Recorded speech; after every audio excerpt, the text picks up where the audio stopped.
कर लो यार, ताकि एक बार शक्ल दिख जाए। वैसे भी अब आप लोगों की क्लासेस, आज का डिस्कशन हमारा काफी इंपॉर्टेंट है, ठीक है। चाहे आप क्लासेस करें ना करें, लेकिन ये डिस्कशन आपकी जेई एडवांस की प्रिपरेशन में बहुत ज्यादा हेल्पफुल रहेगा। कुछ चीजें जो एडवांस के लिए हमें जाननी जरूरी है, ठीक है, वो आज हम डिस्कस करेंगे। ठीक है, आपकी जो भी क्वेरीज हो आप वो भी डिस्कस करना, राइट।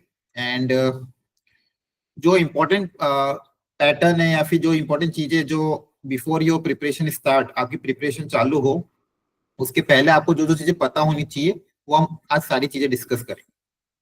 कुछ बच्चे यहाँ पे रिपीटर्स बैच के भी होंगे, हो सकता है उनको आइडिया हो, लेकिन फिर भी आप लोगों के लिए भी वो सारी चीजें वापस रिकैप करना बहुत जरूरी है। क्योंकि लास्ट ईयर क्या था कि हमारे पास टाइम ज्यादा था, लगभग 1.5 से 2 महीने थे मेंस एडवांस के बीच में प्रिपरेशन के, तो काफी टाइम था, तो अच्छे से तैयारी हो गई थी। इस बार काफी कम दिन है, 35 से 40 दिन ही है। अब उन 35 से 40 दिन को कैसे बेस्ट यूटिलाइज करना, क्या स्ट्रेटेजी होनी चाहिए, कितना कट ऑफ रहता है, कितने क्वेश्चन करने इस पे कितने मार्क्स आ जाते हैं या फिर कितनी रैंक आ जाती है, वो सारा डिस्कशन हमें करना है, राइट। जैसे कि हमने मेंस में किया था, मेंस में आपको मैंने बताया था कि पर सब्जेक्ट कितने कितने आप क्वेश्चन कर लोगे या फिर कितने टोटल मार्क्स पे क्या लगभग परसेंटाइल आ जाता है। ये हमने पिछले मेंस के जो जेई मेंस का सेशन था उसमें हमने डिस्कस किया था। वैसे एडवांस में भी आपके लिए जानना बहुत जरूरी है, एक तो कैसा पेपर होता है, कितने क्वेश्चंस आते हैं, किस टाइप के क्वेश्चन आते हैं, किस क्वेश्चन में नेगेटिव होता है, किस क्वेश्चन में नेगेटिव नहीं होता है, पर सब्जेक्ट क्या कट ऑफ रहेगा, ओवरऑल ओवरऑल कट ऑफ क्या रहेगा, और कितने मार्क्स पे कितनी रैंक आएगी और कितने रैंक पे आईआईटी मिलेगा। क्या इसके बारे में आपको आइडिया है, बताओ। सर प्रॉपर नहीं आइडिया। सर 150 के आसपास अगर आ गए तो आईआईटी मिल सकता हाँ, अगर मान लो 150 पे कितनी रैंक आ जाएगी? है। 130 130। अच्छा, 130 पे कितनी रैंक आ जाएगी अप्रोक्सीमेट? नियरली मतलब मानो तो मैं 15 के अंदर आ जाएगी। अच्छा अच्छा, ठीक है ठीक है ठीक है। और किसी को कुछ आइडिया है एडवांस का, कितने मार्क्स लाने पड़ते होंगे पर सब्जेक्ट, क्या कट ऑफ रहता होगा, टोटल कितने मार्क्स लाने पड़ेंगे कैटेगरी वाइज, एनीवन? सर हर सब्जेक्ट में 8 से 10 मार्क्स चाहिए होते हैं कट ऑफ क्लियर करने के लिए। ठीक है, और तो ओवरऑल कितने चाहिएंगे? ओवरऑल लाइक पिछली बार तो ऐसा था ईडब्ल्यूएस के लिए 98 और जनरल के अच्छा, लिए 110 या 120 के हाँ, अराउंड, वेरी गुड, और बहुत 60 बढ़िया। एससी एसटी के लिए था। ठीक है ठीक, मतलब हाँ चलो, जो बच्चे लास्ट ईयर के थे उनको तो आइडिया है, वेरी गुड, ठीक है। चलिए स्टार्ट करते हैं। अच्छा, आज जो आपके अभी आज सुबह तीनों सब्जेक्ट के ओरिएंटेशन भी हुए थे उसके बारे में भी हम डिस्कस करेंगे। उसमें क्या हुआ, मेरे को आपसे कुछ चीजें पूछनी है, ठीक है, और आपकी तरफ से भी क्या क्या रिक्वायरमेंट है आप सारी चीज खुल के मुझे बता देना, क्योंकि उन टीचर से मैं डायरेक्ट कांटेक्ट करके वो सारी रिक्वायरमेंट आपको प्रोवाइड करा दूंगा, ठीक है। इसके अलावा भी जो भी हेल्प चाहिएगी, ठीक है, हमेशा की तरह मैं हूँ सही, आप बस मुझे बता दो कि ये सर ये वर्कआउट नहीं कर पा रहा है या फिर ये चीजें यहाँ पे समझ नहीं आ रही है, हमें कुछ और चाहिए, या फिर जो भी रिक्वायरमेंट आपकी तरफ से आएगी मैं आपको कोशिश करूंगा कि वो सब फुलफिल, ठीक है। चलिए, आई थिंक सब ज्वाइन कर चुके हैं, इस सेशन को स्टार्ट करते हैं। तो सबसे पहले अच्छा ध्यान से सुनना, आज के सेशन में पहले एग्जाम पैटर्न वगैरह सब डिस्कस करेंगे, उसके बाद जो course planner test planner in 40 days में क्या वर्कआउट करेगा, एंड इसके अलावा हम ये डिस्कस करेंगे अभी क्या करना चाहिए और क्या नहीं करना चाहिए, ठीक है। तो आई होप सारे इस पूरे डिस्कशन में आपकी मेजर क्वेरी सारी क्लियर हो जाएगी। फिर भी लास्ट में इनकेस आपकी कोई क्वेरी रहती है, कोई चीज आपको समझ में नहीं आती या फिर आपको लग रहा है कि कुछ चीज पूछना, तो आप अपने डाउट्स क्लियर कर लेना, ठीक है। ओके, करें स्टार्ट, बोलो। Yes sir. Yes sir. और इंटरेक्टिव रखना, ठीक है, जवाब देते रहना, ठीक है। हो सकता है अब आगे तो आप खैर आपकी क्लासेस एडवांस की चालू होगी, आप अपना मिलना हो सकता है कम हो, ठीक है, तो इंटरेक्टिव रहना, ठीक है। चलो, ओके। तो देखो 40 डेज कैसे गिने मैंने, अगर आप 18 मई तक के गिने थे, 17 मई तक, तो लगभग 40 दिन है, उसमें क्लासेस तो थोड़ी ही चलेगी, राइट। अब सबसे पहले तो कॉन्ग्रेचुलेशन सबको, ठीक है, कि आप लोगों ने जेई मेंस के जनवरी अटेम्प्ट में एडवांस का कट ऑफ क्लियर कर लिया, ठीक है। लगभग जितने बच्चे यहाँ पे हैं सारे एडवांस के लिए एलिजिबल है। अप्रैल का रिजल्ट भी आपका 15-17 अप्रैल तक आ जाएगा, ठीक है। उसमें होप्स तो आपका इंक्रीज स्कोर और अच्छा बने। जिसका मेंस में कट ऑफ तो क्लियर हो गया लेकिन स्कोर ठीक ठाक है, इट्स ओके। आप अगर एडवांस में अच्छा परफॉर्म कर लोगे तो आपका आईआईटी मिलना पक्का हो जाएगा। ये मैंने लास्ट टाइम भी बताया था कि कभी कभी ऐसा होता है कि कुछ बच्चों के मेंस में कट ऑफ तो क्लियर हो जाता है लेकिन स्कोर इतना अच्छा नहीं आ पाता, लेकिन वो लोग एडवांस में बहुत ज्यादा अच्छा परफॉर्म कर देते हैं जिससे उनका आईआईटी में सीट रिजर्व हो जाती है, राइट। और ऐसा होता है, हर बार होता है, ठीक है। बस आपको गलतियां नहीं करनी है, ठीक है। वो गलतियों से बचना है। क्या क्या गलतियां हो सकती है वो आज हम डिस्कस करेंगे, ठीक है। और क्या स्ट्रेटेजी होनी चाहिए, कैसे इसमें नंबर लाया जा सकता है, वो भी सारी चीजें हम डिस्कस करेंगे। तो कॉन्ग्रेचुलेशन पहले तो, ठीक है। अब इस एनर्जी को, इस मोमेंटम को आपको बरकरार रखना है फॉर द नेक्स्ट 40 डेज। अब देखो एग्जाम पैटर्न पहले मैं समझा दूं जिनको जो फर्स्ट टाइम इस एग्जाम को देंगे, जिनको नहीं आइडिया है। यहाँ पे आपके पास दो पेपर होते हैं, पेपर 1 एंड पेपर 2, ठीक है। दोनों ही ऑफकोर्स मैंडेटरी है। दोनों ही पेपर 3 आवर्स के होते हैं। 3 आवर्स का ये पेपर होगा, 3 आवर्स का ये पेपर होगा। पहला पेपर का टाइमिंग वही आपका हो सकता है 9 से 12 और दूसरा पेपर का टाइमिंग होगा 2 से 5 टाइम। इस तरह से टाइमिंग हो सकता है। अब इस बार क्या आएगा वो आपको पता चल जाएगा। लेकिन हाँ, 3-3 घंटे के दो पेपर होते हैं, राइट। लगभग हर पेपर में 54 क्वेश्चन आते हैं, ठीक है। पर पेपर में 18 क्वेश्चन ऑन एन एवरेज है। कभी 17 भी आ जाते हैं, कभी 16 आ जाते हैं, लेकिन on an average total 54 question पर पेपर होता है, जिसमें 18 क्वेश्चन मैथ्स में, 18 क्वेश्चन फिजिक्स में, 18 क्वेश्चन केमिस्ट्री में, ठीक है। तो ये 18 क्वेश्चन पर सब्जेक्ट होता है पर पेपर, ठीक है। वैसे 54 क्वेश्चन पेपर नंबर 2 में भी आएगा। ऑन एन एवरेज लगभग ये 360 मार्क्स का होता है पर पेपर, ठीक है। एक पेपर आपका लगभग 360 मार्क्स का होगा। 360 का होगा, कितने का होगा, किसी का आइडिया है? सर 4 साल से 360 का ही है, तो यही होगा, बाकी हाँ, चेंज हो जाता है। पेपर 1 पेपर 2 की सिर्फ पेपर 1? सर पेपर 1 और पेपर 2 मिला के 180 का हाँ, एक होता है। Very good. टोटल मार्क्स जो होंगे of paper 1 and paper 2, paper 1 और पेपर 2 के मिला के टोटल आपके 360 मार्क्स होंगे ऑन एन एवरेज। कभी आगे कुछ 5-10 नंबर ऊपर होता है, लेकिन ऑन एन एवरेज आप मान सकते हो 360 नंबर का पेपर 1 और पेपर 2 का टोटल मार्क्स आपका होगा। अब इसमें जो टाइप ऑफ क्वेश्चन आते हैं, सिंगल करेक्ट भी आते हैं, मल्टीपल करेक्ट आते हैं, numerical value, match the column. अब न्यूमेरिकल वैल्यू में भी दो तरह के, इंटीजर टाइप और न्यूमेरिकल, मतलब उसमें आपका आंसर डेसिमल में भी आ सकता है। न्यूमेरिकल अप टू 2 या 3 डेसिमल, ठीक है। तो ये दो तरह के क्वेश्चन होते हैं। अब किसी किसी क्वेश्चन में नेगेटिव होता है, किसमें नहीं होता, किसी में अलग नेगेटिव होता है, किसमें पार्शियल मार्किंग होता है, वो भी चीज होती है। वो भी हम आगे देखेंगे। यहां तक समझ आया? मतलब पर पेपर आपके लगभग 54 क्वेश्चन रहेंगे, 18 क्वेश्चन पर सब्जेक्ट, दोनों पेपर मिला के लगभग 360 मार्क, और पेपर का ड्यूरेशन वही रहेगा, पर पेपर 3 घंटे का होगा। ये क्लियर है सबको, एवरीवन? बोलो। Yes sir. ठीक है, हम सबसे रिएक्ट भी कर सकते हो, वो बोलते रहना, ठीक है। ऐसा नहीं कि चुपचाप बैठे रहो, ठीक है। जी सर। हाँ, सेकेंडली देखो यहाँ पे थोड़ा सा मैंने इसको एक इसमें बनाया चार्ट में, लास्ट ईयर भी ऐसे बनाया था कि जो मार्किंग स्कीम रहती है, जैसे अगर आप देखोगे न्यूमेरिकल 2 डेसिमल वाले क्वेश्चन, अगर मान लो न्यूमेरिकल क्वेश्चन है जिसमें 2 डेसिमल है, वो 8 क्वेश्चन आते हैं, उसकी मार्किंग स्कीम क्या रहती है? करेक्ट करने पे +3 मिलेगा, इसमें नेगेटिव मार्किंग नहीं रहती। मतलब जो डेसिमल वाले क्वेश्चन रहते हैं उसमें आपकी नेगेटिव मार्किंग नहीं रहती है, क्लियर है। फिर आता मल्टीपल करेक्ट क्वेश्चन, ठीक है। मल्टीपल करेक्ट क्वेश्चन में भी +4 -2 रहता है। अगर सही करोगे तो +4, गलत कर दिया तो -2। अब ये मल्टीपल करेक्ट को समझना भी थोड़ा जरूरी है कि इसके अंदर पार्शियल मार्किंग भी होती है। फॉर एग्जाम्पल किसी मल्टीपल करेक्ट क्वेश्चन में, कोई मल्टीपल करेक्ट क्वेश्चन आपके पास आया, उस क्वेश्चन का आंसर है मान लो ACD, है ना। अगर मान लो आपने टिक कर दिया A और B, क्या आपको कितने नंबर मिलेंगे? -2। हाँ, क्या A और B सही रहेगा? नहीं, क्योंकि B आंसर नहीं तो ये आपको पूरा गलत हो जाएगा। अच्छा, अगर आपने टिक किया AC या फिर A टिक कर दिया सिर्फ, तो 1 हाँ, Partial आपको पार्शियल मार्किंग मिलेगी। मतलब जो भी 4 मार्क का क्वेश्चन अगर है तो उसका 1/3 मार्क्स आपको मिल जाएगा, है ना। क्लियर है? बोलो। अगर आपने टिक कर दिया AC तो भी आपको पार्शियल मार्किंग मिलेगी 4 × 1/2। आ रही बात समझ में? ठीक है। अगर आपने टिक कर दिया पूरा ACD तो आपको पूरे 4 मार्क्स। मतलब पार्शियल मार्किंग क्या होता है कि अगर मान लो मल्टीपल, देखो अब ये कुछ चीज बहुत इंपॉर्टेंट है कि अगर मल्टीपल चॉइस करेक्ट क्वेश्चन है तो ऐसा जरूरी नहीं कि आपके सारे ऑप्शन आप टिक करके ही आओ।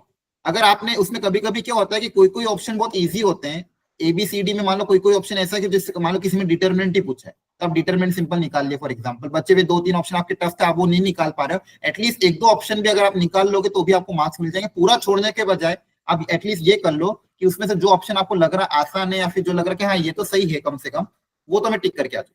कभी कभी ऑप्शन से भी क्वेश्चन हो जाते हैं, लेकिन हाँ उसमें तुक्का मत मारना। आपको लग रहा है बी सही है नहीं है, आपको नहीं पता तो छोड़ देना। अगर आपको लग रहा है शॉर्ट नहीं एसीडी, इस पूरे में एबीसीडी में से ये ए तो हमेशा सही होगा, हो सकता है बाकी भी हो, लेकिन मुझे ए तो लग रहा है तो कम से कम ए तो टिक करके आना, तो वहां पे आपको पार्शियल मार्किंग मिल जाएगी।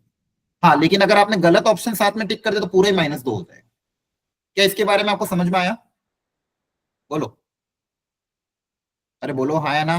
Yes, sir. Yes. Yes, sir. ठीक है, ये सेशन आप लोगों के लिए रखा है, ठीक है। अभी मैं ट्रैवल भी कर रहा हूँ आज एक्चुअली, लेकिन आज जरूरी था आपके लिए सेशन, क्योंकि कल से आपकी क्लासेस चालू हो जाए, इसलिए प्लीज पार्टिसिपेट अच्छे से करना और इसको अच्छे से सुनना। अब अगला है मैच दो कॉलम। कभी कभी अब मैच दो कॉलम में भी बहुत अच्छा फायदा होता है। मैच दो कॉलम में +3 -1 होता है। कभी कभी क्या होता है एबीसीडी में से ए और डी का आंसर ही जाता है तो फिर बच्चे भी दो अपने आप हो जाते हैं। ये भी जब आप फुल सिलेबस पेपर देखोगे ना तो मैच दो कॉलम ऐसे क्वेश्चन है जो कहीं ना कहीं हमें अच्छे नंबर दे जाता है, इसलिए मैच दो कॉलम को भी अच्छे से करके आना। उसमें कभी कभी ऐसा, मतलब ऐसा हमेशा नहीं होता, लेकिन बहुत सारे केस में ऐसा होता है कि 4 में से कोई 2 ऑप्शन भी सही आ जाए तो हमारा ऑप्शन मैच हो जाता है, तो चारों सॉल्व करने की जरूरत भी नहीं पड़ती, कोई 2 सॉल्व करके भी अपने को बच्चे भी 2 के आंसर अपन ऑप्शन से प्रेडिक्ट कर लेते हैं, तो वो भी आपकी क्वेश्चन सॉल्विंग में बहुत हेल्प करेगा।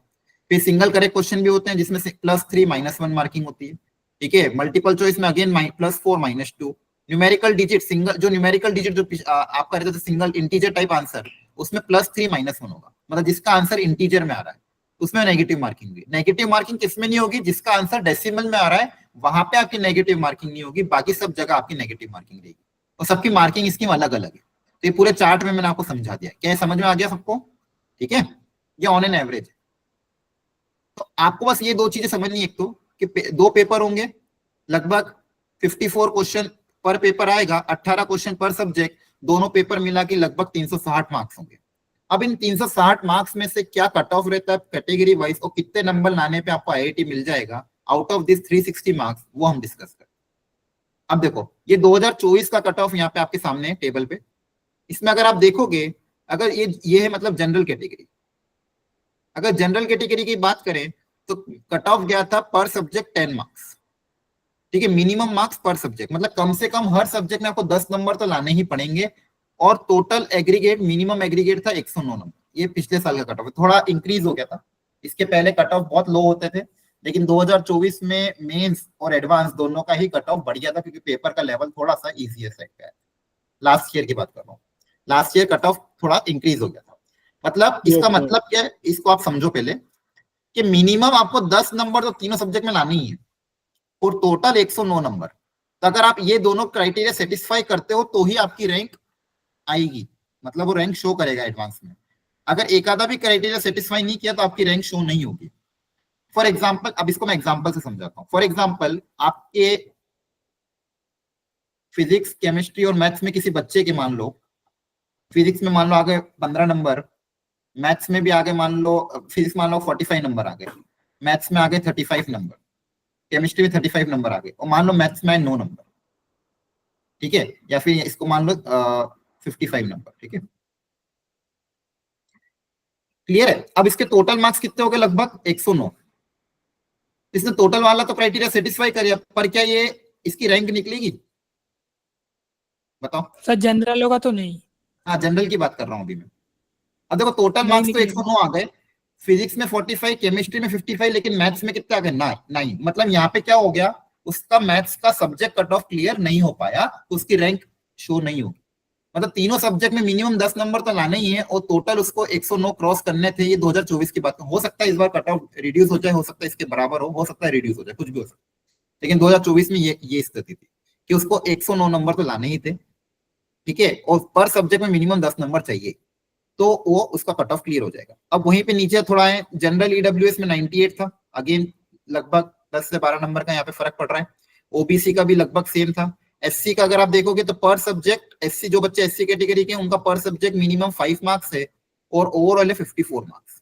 मतलब टोटल उनको 54 क्रॉस अगर हो गया और मिनिमम पर सब्जेक्ट 5 नंबर अगर आ गए, ठीक है, तो आपकी रैंक शो हो जाएगी। अब वो रैंक कितनी भी आ सकती है, लेकिन एटलीस्ट रैंक शो होगी। हो सकता है रैंक आपकी 10,000, 20,000, 25,000, 30,000, कुछ भी रैंक आए, ठीक है, 30,000, लेकिन आपके ये आपके मिनिमम है, ठीक है। आपको कोशिश तो करना इससे ज्यादा ही लाने की, अगर अच्छा कॉलेज अच्छी रैंक चाहिए, लेकिन ये मिनिमम इतना तो आना ही पड़ेगा जब जाके आपकी रैंक शुरू होगी। वहीं पे अगर जनरल पीडब्ल्यूडी का कैंडिडेट है तो उसका ये कट ऑफ है, SC SC पीडब्ल्यूडी का है तो उसका ये कट ऑफ है। या आपको बात समझ में आ गई सबको यहां तक? ठीक है, ये 2024 का कट ऑफ था पिछले साल का। सेम 2023 में अगर आप देखोगे तो 23 में कट ऑफ थोड़ा और लोअर था, मतलब वो जो 109 नंबर थे वो 2023 में 86 ही था। मिनिमम पर सब्जेक्ट था 8 नंबर, बाकी कैटेगरी के लिए 7 नंबर, और टोटल एग्रीगेट था जनरल कैटेगरी का 86, EWS और OBC कैटेगरी का था 77, मतलब 2023 में ये था। अब मैंने इसलिए बताया थोड़ा सा इन्होंने इस बार लास्ट ईयर 23 से 24 के कंपैरिजन में बढ़ गया था, लेकिन हो सकता है इस बार रिड्यूस भी हो जाए, तो कुछ भी हो सकता है। On an average upon 100 marks तो मान के चलो मिडिल में, ठीक है। तो आपको ये चीज समझना बहुत जरूरी है कि आपको ये बहुत बार देखो, लास्ट ईयर भी बहुत बच्चों का ऐसा हुआ था कि जिन्होंने 2 सब्जेक्ट में काफी अच्छा कर लिया, एक सब्जेक्ट में कुछ भी नहीं करके आए, तो वो ओवरऑल मार्क्स तो ज्यादा आ गए, लेकिन उनके सब्जेक्ट कट ऑफ क्लियर नहीं हो पाए। इसलिए आपको तीनों सब्जेक्ट को प्रॉपरली पढ़ना पड़ेगा, तीनों सब्जेक्ट में एटलीस्ट मिनिमम कट ऑफ तो क्लियर करना ही पड़ेगा। हो सकता है आपके कोई 2 सब्जेक्ट अच्छे हो, अच्छी बात है, लेकिन कोई भी एक सब्जेक्ट को पूरा मत छोड़ना, एटलीस्ट उसमें मिनिमम नंबर तो आना ही चाहिए। क्लियर हो गया यहाँ तक? ठीक है, तो इन सब चीजों का आपको ध्यान रखना, ठीक है। इसलिए तीनों सब्जेक्ट को प्रॉपरली अटेम्प्ट करना, आपको तैयारी भी करनी है। अभी 2023 का एक थोड़ा सा डेटा है आपके सामने कि जैसे मैंने कहा था उस साल थोड़ा कट ऑफ भी कम गया था, तो जिस बच्चे के 125 नंबर आ रहे थे, ठीक है, लगभग 35% ऑफ द टोटल मार्क्स, उसकी रैंक 10,000 तक आ गई थी, 10,000 के अंदर 10,000 तक की रैंक आ गई थी 2023 में। मतलब 2023 में जिस बच्चे ने 125 टोटल मार्क्स लेके आ गया था, उसकी लगभग 10,000 है, 10,000 के अंदर मतलब ठीक ठाक IIT आपको मिल जाएगा, ठीक है। तो ये एक 2023 का एनालिसिस था, मार्क्स वर्सेस रैंक। और अगर आप देखना तो 2024 में, तो 2024 में जिसमें कट ऑफ थोड़ा इंक्रीज हो गया था, तो वही यहाँ पे अगर आप देखोगे 113 से 120, मतलब 110 नंबर से 120 नंबर पे रैंक आ रही थी 25,000 तक, ठीक है। तो 10,000 रैंक अगर लानी थी अगर आपको, तो 10,000 रैंक के लिए आपको लगभग 140, मतलब 140 से 150 के बीच में आपके नंबर आएंगे, तो 10,000 रैंक आ रही थी। और वहीं पे 120 नंबर पे लगभग 25,000 रैंक आ रही थी। 25,000 के अंदर अंदर आपको अगर कॉलेजेस वगैरह, मतलब IIT में जो रैंक है, ये उसका मार्क्स वर्सेस रैंक का ही है। 10,000 के अंदर रैंक आ जाती है तो अच्छी ब्रांच, अच्छा IIT मिल जाता है। फिर उसके आगे आपको थोड़े से नए IIT मिलेंगे, जहाँ पे थोड़ी ब्रांचेस अगेन वो आपकी कॉलेज के ब्रांच के हिसाब से वेरी करेगी, ठीक है। वो खैर हम डिटेल में आगे फिर से मैं आपको किसी दिन बताऊंगा आफ्टर योर एग्जाम कि कौन से कॉलेज की कितनी क्या क्लोजिंग रैंक है, क्या ओपनिंग रैंक है ब्रांच वाइज, ठीक है। वो डिटेल डिस्कशन हम काउंसलिंग में करेंगे। एक बस रफ आइडिया है आप लोगों के लिए कि कितने मार्क्स पे कितनी रैंक आ रही है। ये बात समझ में आई आपको? डेटा समझ में आ रहा है क्या लिखा है यहाँ पे? बोलो। ठीक है, 24 में थोड़ा इंक्रीज हुआ था नो डाउट, लेकिन 23 में काफी कम था, मतलब 125 नंबर पे 10,000 रैंक आ गई थी, ठीक है। और अगर और पिछले 5 साल का, उसके पहले के पिछले 5-6 साल का अगर आप देखोगे, तो ऑन एन एवरेज अगर देखोगे, देखो 2022 में 92 मार्क्स पे लगभग 10,000 रैंक, 2021 में 110 नंबर पे 10,000 रैंक, फिर 20 में 118 पे, 131 पे, 130 पे, यहाँ पे तो पेपर काफी इजी आ गया था तो 182 पे, और यहाँ पे 111 पे। तो ऑन एन एवरेज अगर आप देखोगे तो ये 110 120 के बीच में चल रहा है, ठीक है। 10,000 रैंक की बात कर रहा हूं मैं, ठीक है। और इस कट ऑफ तो खैर और लोअर साइड पे गया था। तो ये मार्क्स वर्सेस रैंक है कि कितने मार्क्स पे क्या रैंक आई थी अलग अलग सालों में, ठीक है। ये डेटा मैं आपके साथ शेयर कर दूं, ठीक है। ऑन एन परसेंटेज देखोगे तो लगभग 25 से 30% टोटल, मतलब टोटल मार्क्स का आपको परसेंटेज वाइज अगर समझना है, तो अगर आप 30% मार्क्स ले आते हो तो कहीं ना कहीं ठीक ठाक रैंक आ जाती है। क्लियर है? ओके। पेपर का डिफिकल्टी लेवल ऐसा नहीं होगा अगेन जैसा मेंस में होता, तो मैंने हमेशा आपको कहा कभी भी कंप्लीट पेपर कंप्लीटली टफ कभी नहीं बनेगा। उस पेपर में कुछ पोर्शन इजी परसेंटेज रहेगा, कुछ पोर्शन मीडियम रहेगा, कुछ पोर्शन हार्ड रहेगा, ठीक है। सेम यहाँ पे एडवांस में भी होता है कि वो कभी भी कंप्लीट पेपर टफ नहीं बनाएंगे। उसमें कुछ क्वेश्चन ऐसे होंगे जिनका लेवल मेंस लेवल का होगा, ठीक है। ठीक है, तो फॉर एग्जांपल यहाँ पे दिया देखो 20% इजी लेवल, लगभग 55% medium level and 25% very tough level, ठीक है। तो वो मीडियम भी थोड़ा सा अपने लिए हल्का सा टफ लगेगा, लेकिन हाँ ये चीज आपको समझनी है कि पूरा पेपर कभी भी टफ नहीं आएगा। इजी क्वेश्चन अगेन उसमें रहेंगे, जैसा कि मेंस में बताया था आपको फाइंड आउट करने हो, और उन इजी क्वेश्चन को आपको टारगेट बना के चलना है। अब अगर मैं आपको यहाँ पे एक बात समझाऊं कि देखो सुनो ध्यान से, लगभग 360 नंबर का आपका पूरा पेपर है, टोटल मार्क्स, ठीक है, टोटल मार्क्स आपके लगभग 360 है। और मैं पिछले 5-6 साल की अगर मैं बात करूं, तो अगर आप इन 360 में से 100 या 120 के बीच में नंबर लेके आ गए, मतलब आपका कट ऑफ तो क्लियर हो जाएगा, राइट। तो अगर मैं सिर्फ अगर ये बात करूं कि रैंक आ जाए एटलीस्ट, तो अगर हम रैंक के लिए फॉर एग्जांपल 120 मार्क्स ले लें, 120 मार्क्स में तो काफी अच्छी रैंक भी आ जाएगी, कट ऑफ भी सबका क्लियर हो जाएगा, ठीक है। 360 में से अगर आप 120 नंबर लेके आ जाते, अब 120 को अगर मैं बात करूं नंबर ऑफ क्वेश्चंस के हिसाब से, अब देखो यहाँ पे थोड़ा सा इशू ये है, ठीक है, क्वेश्चंस जो है, चलो 110 से 120 का रेंज ले लेते हैं, या फिर 100 से 120 का रेंज, अगर इस रेंज में आ गया तो अपना कट ऑफ भी लगभग क्लियर हो जाएगा, ठीक है। अगर मैं बात करूं सेफर साइड पे, अगर आपको मतलब हो सकता है इस बार कट ऑफ रिड्यूस भी होता है, तो कट ऑफ अगर आपका क्लियर हो जाएगा तो कुछ क्वेश्चन 3 नंबर के होंगे, कुछ क्वेश्चन 4 नंबर के होंगे, तो लगभग कितने क्वेश्चन हो जाएंगे बताओ, कितने मार्क्स अगर मुझे सिक्योर करने हैं, तो दोनों पेपर मिला के कितने क्वेश्चन करने पड़ेंगे टोटल, कैलकुलेट करो। सर नियरली 49 के आसपास टोटल में, मतलब क्योंकि अगर मैं सर पार्शियल को मतलब ऐसे कर लो कि 1-2 नंबर भी आ रहे पार्शियल में, तब हाँ पार्शियल भी आ जाए, पार्शियल भी आ जाए, कुछ क्वेश्चन 4 नंबर के होंगे, कुछ क्वेश्चन 3 नंबर के भी होंगे, राइट, ठीक है। तो हाँ अपन ये मान के चलो 30 to 45 क्वेश्चन ले लो, चलो ऑन एन एवरेज, है ना, सही है, ठीक है। टोटल 30 से 35 क्वेश्चन, 45 क्वेश्चन, और तीनों सब्जेक्ट में अगर मैं बांट दूं तो ऑन एन एवरेज 10 से 15 क्वेश्चन, है ना। ये पेपर 1 पेपर 2 दोनों पेपर की मिला की बात हो रही है, एक रफ कैलकुलेशन आइडिया लगा रहे हैं अपन, ठीक है। इससे आपको एक चीज पता चलेगी, पर सब्जेक्ट, ठीक है। तो मैं अगर बात करूं पर पेपर, तो पर पेपर अगर आप 4 to 7 क्वेश्चन पर सब्जेक्ट पर पेपर,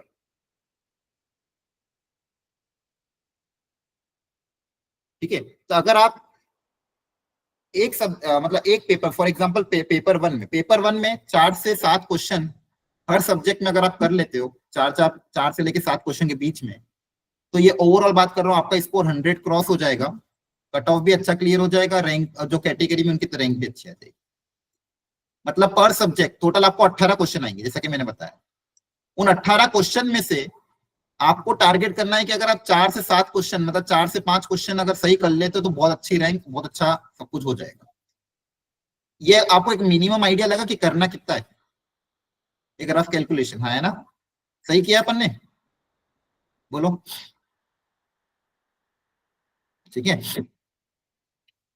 तो ये अगर आप थोड़ा टारगेट लेके चलो कि हाँ एटलीस्ट हमारे पेपर में जो 18, फॉर एग्जांपल केमिस्ट्री है, केमिस्ट्री में 18 क्वेश्चन आए, हो सकता है केमिस्ट्री में आप 8 क्वेश्चन सही कर लो, हो सकता है फिजिक्स में आप 6 क्वेश्चन सही कर लो, हो सकता है मैथ्स में 3 क्वेश्चन सही कर लो, तो ओवरऑल आपका बैलेंस हो जाए। हाँ मिनिमम 10-10 नंबर तो तीनों में लाने ही अगर जनरल कैटेगरी के हो, लेकिन ओवरऑल आपका फिर कट ऑफ भी क्लियर हो जाएगा। अगर आप SC/ST कैटेगरी में हो तो यही रेशियो रिड्यूस हो जाएगा, फिर आपका 3 से 4 क्वेश्चन पर सब्जेक्ट पर पेपर, ठीक है। और हाँ इजी क्वेश्चन मिलेंगे आपको, इजी क्वेश्चन को टारगेट करना है, और मीडियम क्वेश्चन में भी आपसे क्वेश्चन बनेंगे अगर आप ये क्रैश कोर्स पूरा प्रॉपर्ली अटेंड करोगे, जो क्वेश्चन क्लास में कराए जा रहे हैं उन क्वेश्चन को करोगे सॉल्व, PYQ अटेम्प्ट करोगे, जो पेपर कराए जाएंगे हर फ्राइडे को, उन पेपर को, उस पेपर का डिस्कशन में पार्टिसिपेट कर लिया, तो आपके मीडियम लेवल के क्वेश्चन में से आपके ऑफकोर्स बनेंगे, ठीक है। चलो तो ये एनालिसिस आपके लिए कराया मैंने कि हमको टारगेट करना है कि अगर इतने मार्क्स हमारे टारगेट हो जाते हैं तो जनरल कैटेगरी का अगर बच्चा है तो भी उसके अच्छे मार्क्स आ जाएंगे, और अगर आप कैटेगरी के हो तो आपको पता है कितने आपको नंबर लाने हैं, क्लियर है। 54 अगर मान लो 54 नंबर, 50 नंबर की भी मैं बात करूं, 50 मार्क्स की भी, तो 50 नंबर के लिए भी आप कैलकुलेट कर लेना इसी तरह से कितने क्वेश्चन आपको करने पड़ेंगे। 3-3 क्वेश्चन भी पर सब्जेक्ट अगर कर लिए ढंग से तो भी आपका काम हो जाएगा, ठीक है। चलो अब इसके अलावा आपका जो ये वो है कोर्स, क्रैश कोर्स, ठीक है, उसका मैं आपको एक बार शेयर कर देता हूँ कि वो क्रैश कोर्स कैसे चलेगा। आज आपकी फिजिक्स केमिस्ट्री मैथ्स वाले सर ने बताया भी होगा, फिर भी मैं एक बार शेयर कर देता हूँ। स्क्रीन विजिबल है सबको, यस सर। ठीक है। ये अगेन आप लोगों के लिए हर बार की तरह एक रिसोर्स शीट बना दी गई है ताकि आप लोगों को सारी चीजें एक ही जगह मिल जाए, ठीक है, आपको इधर उधर भटकना ना पड़े। पहला तो आपका टाइम टेबल है।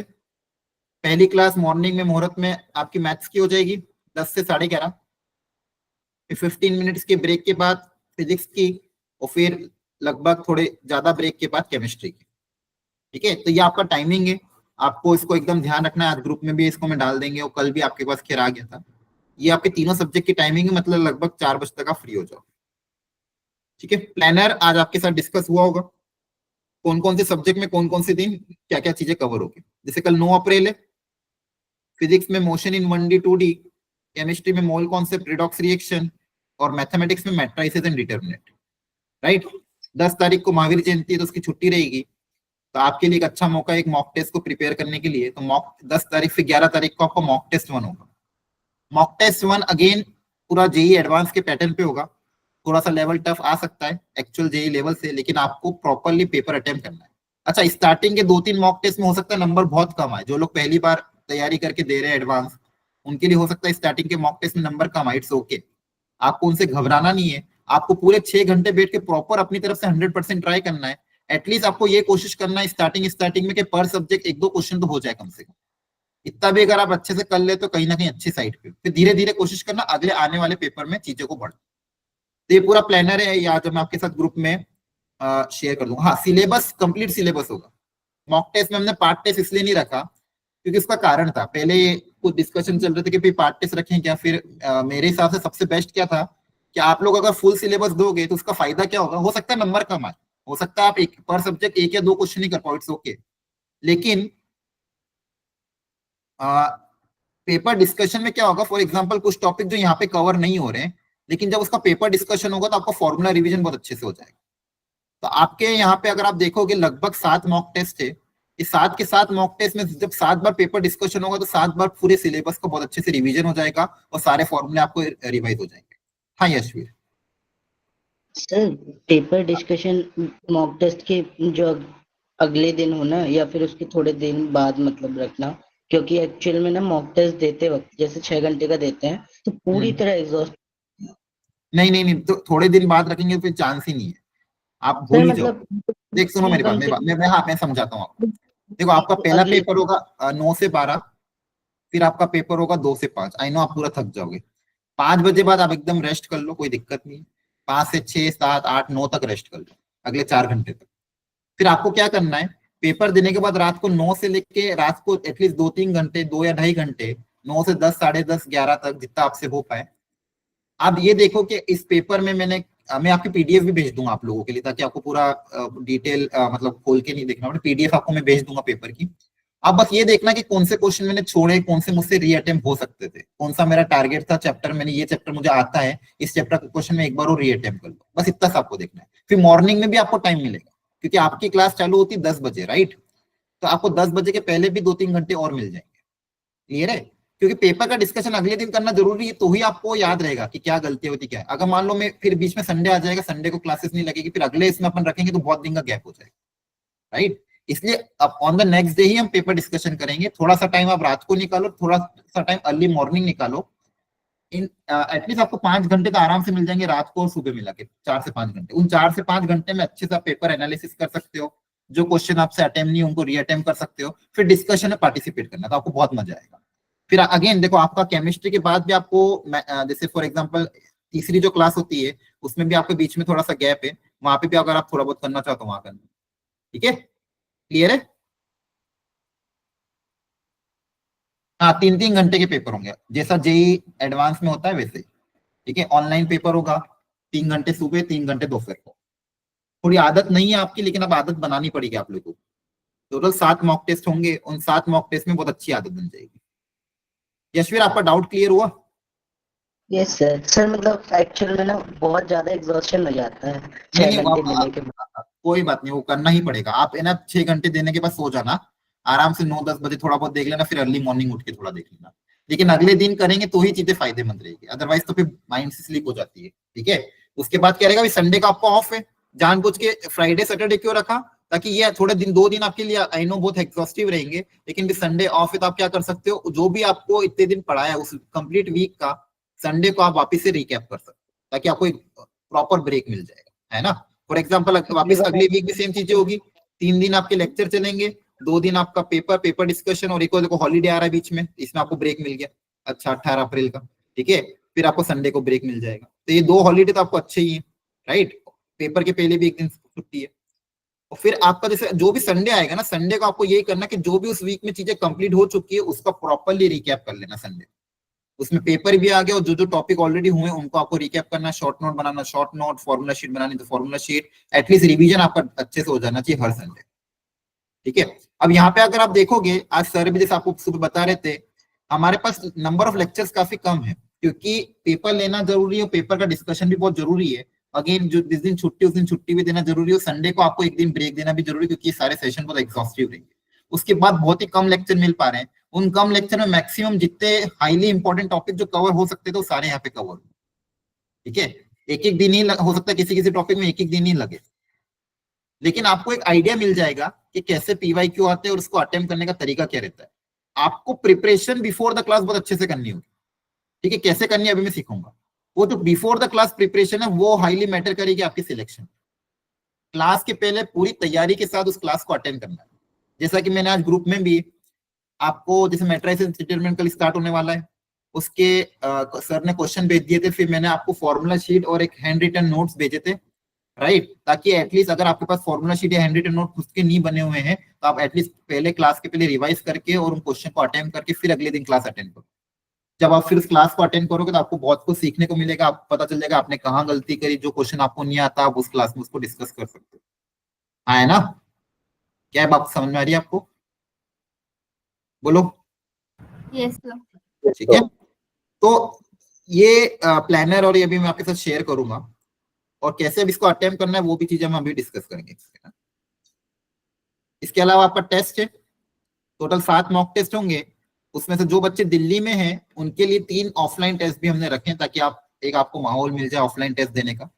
फ्राइडे एक तो 25 अप्रैल को, फिर एक वीक का ब्रेक 5 मई को, फिर एक वीक के ब्रेक के बाद 14 मई को। ये 3 दिन हमने ऑफलाइन टेस्ट आपके लिए रखे। जो बच्चे दिल्ली में हैं वो लोग इन 3 दिन को आके मॉक टेस्ट दे सकते हैं ऑफलाइन, ठीक है।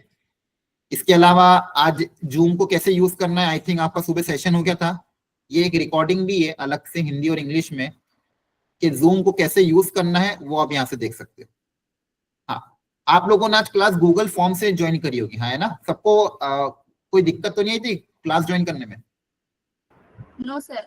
ठीक है, उसमें सिंपल है, आपको अपनी स्टूडेंट आईडी डालनी है, नाम डालना है, उसके बाद आपको पासवर्ड 1234 आएगा वो डालना है। उससे क्या है कि अटेंडेंस कैप्चर होगी, हमारे लिए वो डेटा बहुत जरूरी रहता है कि कौन बच्चा कितनी देर क्लास अटेंड कर रहा है, राइट।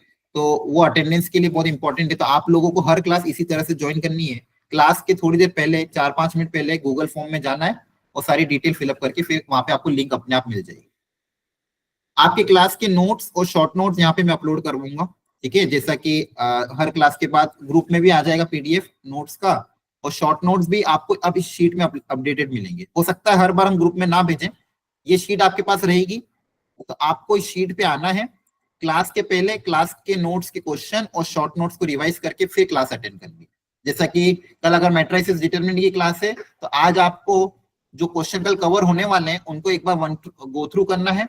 अगर आपको फॉर्मूले में दिक्कत है या फिर कोई फॉर्मूला भूल रहे हो, नोट्स में दिक्कत है, तो क्लास नोट्स को रिवाइज कर लेना। ये तीनों सब्जेक्ट के लिए।